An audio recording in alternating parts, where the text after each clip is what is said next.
You don't have free will if you're unconscious. You're a puppet of patterns you can't see.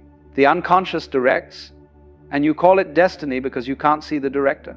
But the moment you become conscious of the pattern, you're no longer subject to it. Consciousness itself is the liberating force, not effort, not willpower, not positive thinking, awareness. Here's what this means practically. Every problem you've ever had is the same problem, different disguises. Same root: depression, anxiety, addiction, relationship failure, career stagnation, existential emptiness. These aren't separate issues requiring separate solutions. They're all symptoms of one condition: unconscious material demanding integration. The unconscious is not your enemy. It's not a repository of darkness trying to destroy you. It's a messenger, constantly sending signals, trying to communicate what you need to see. But if you don't listen, it has to get louder. The whispers become shouts. The hints become crises. The nudges become breakdowns. What we call mental illness is often the psyche screaming because its whispers were ignored. What we call breakdown is often the unconscious demanding to be heard after years of being silenced. Jung himself went through this. Between 1913 and 1917, he experienced what he called his confrontation with the unconscious. It nearly destroyed him. Visions, voices, overwhelming emotions, the dissolution of everything he thought he knew. By any external measure, he was having a psychotic break. But Jung did something revolutionary. Instead of fighting it, instead of suppressing it, he turned toward it. He listened. He engaged. He let the unconscious speak. What emerged was not madness but wisdom. The chaos transformed into insight. The darkness revealed itself as guidance. The breakdown became breakthrough. Jung documented this in what became known as the Red Book, his most personal and profound work. And the core lesson was this: the unconscious is not the enemy. Your resistance to the unconscious is the enemy. When you stop fighting and start observing, when you stop suppressing and start listening, something alchemical happens. The problem that seemed solid begins to dissolve, not because you solved it, but because you saw through it. This is what Jung called the dissolution of complexes. A complex only has power when it's unconscious. The moment you see it clearly, the moment you can say, "There's my abandonment," complex activating, instead of "everyone abandons me," the complex loses its grip. It doesn't disappear immediately, but it's no longer possessing you. You're witnessing it, and witness is freedom. The same principle applies to projection. A projection only works when you don't know it's a projection. The moment you recognize that you're projecting your shadow onto someone, the projection weakens. You can still see the projection, but you're no longer fooled by it. You know you're looking at yourself. This is the alchemy of awareness. Consciousness itself is the philosopher's stone that transforms lead into gold. Not effort, not struggle, not years of therapy necessarily. Simple, direct, unflinching awareness. But here's what no one tells you. To access this awareness, you have to shift your identity. You have to stop being the one who suffers and become the one who observes. This is the deepest teaching Jung ever offered, and it's the one most people miss. You are not your thoughts. You are not your emotions. You are not your problems. You are not even your personality. You are the awareness in which all of these arise. Jung made a crucial distinction between the ego and the self. The ego is who you think you are. It's the character in the movie, the one experiencing all the drama, the one suffering and striving and seeking. The self is something larger.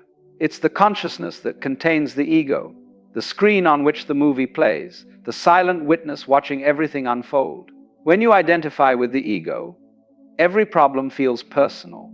Every attack feels directed at you. Every failure feels like your failure. The ego is fragile because it's not ultimately real.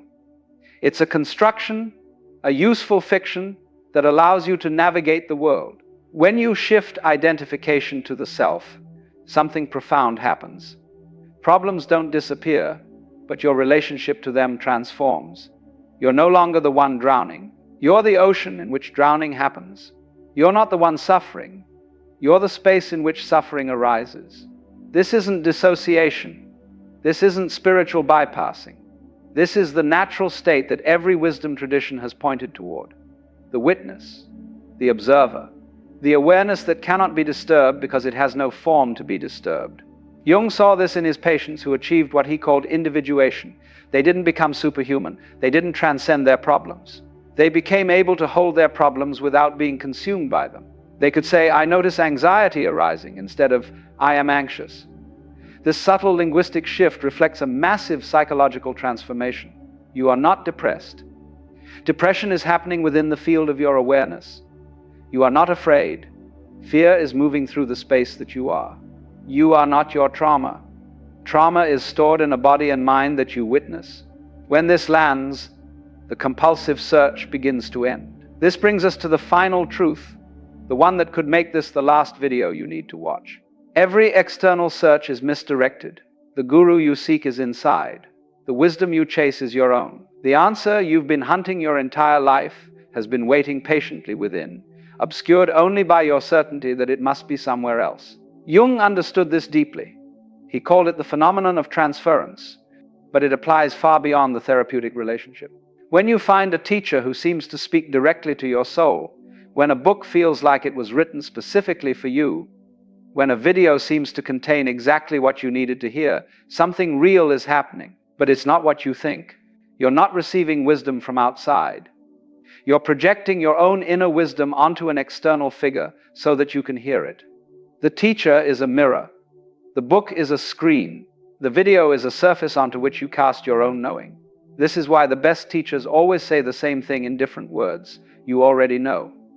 The truth is already within you. My job is just to remind you of what you've forgotten. Jung watched this pattern throughout his career. Patients would come to him seeking answers. They would project their inner wise figure onto him. They would listen to their own wisdom while believing it came from him. And the therapy was successful to the exact degree that they eventually recognized, this was mine all along. This doesn't diminish teachers or teachings. It reveals their true function. They're not suppliers of truth. They're triggers for recognition. They help you remember what you already know. So here's the practice that could end your search. Stop asking what's wrong with your life.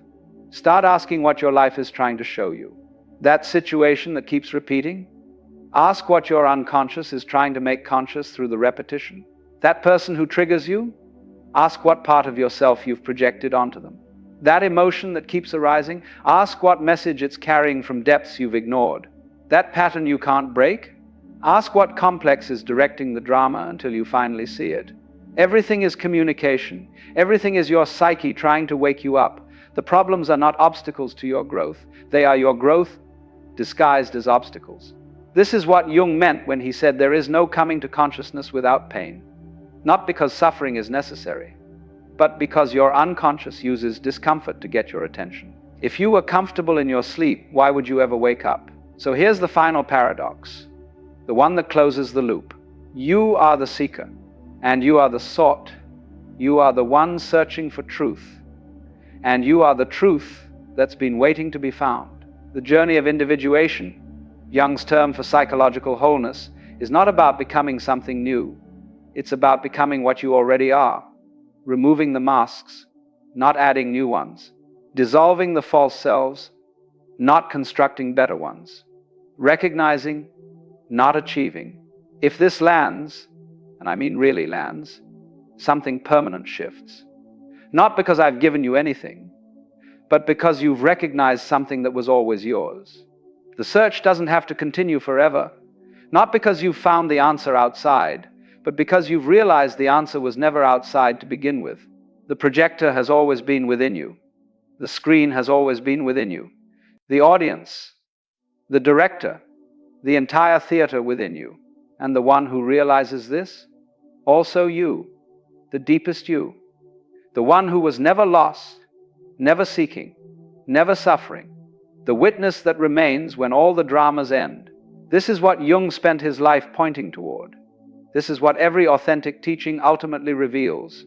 This is what your unconscious has been trying to tell you through every crisis, every pattern, every projection, every pain. You are not broken. You never were. You're just dreaming that you're broken. And the dream has felt very real. Wake up. Not to some cosmic truth out there.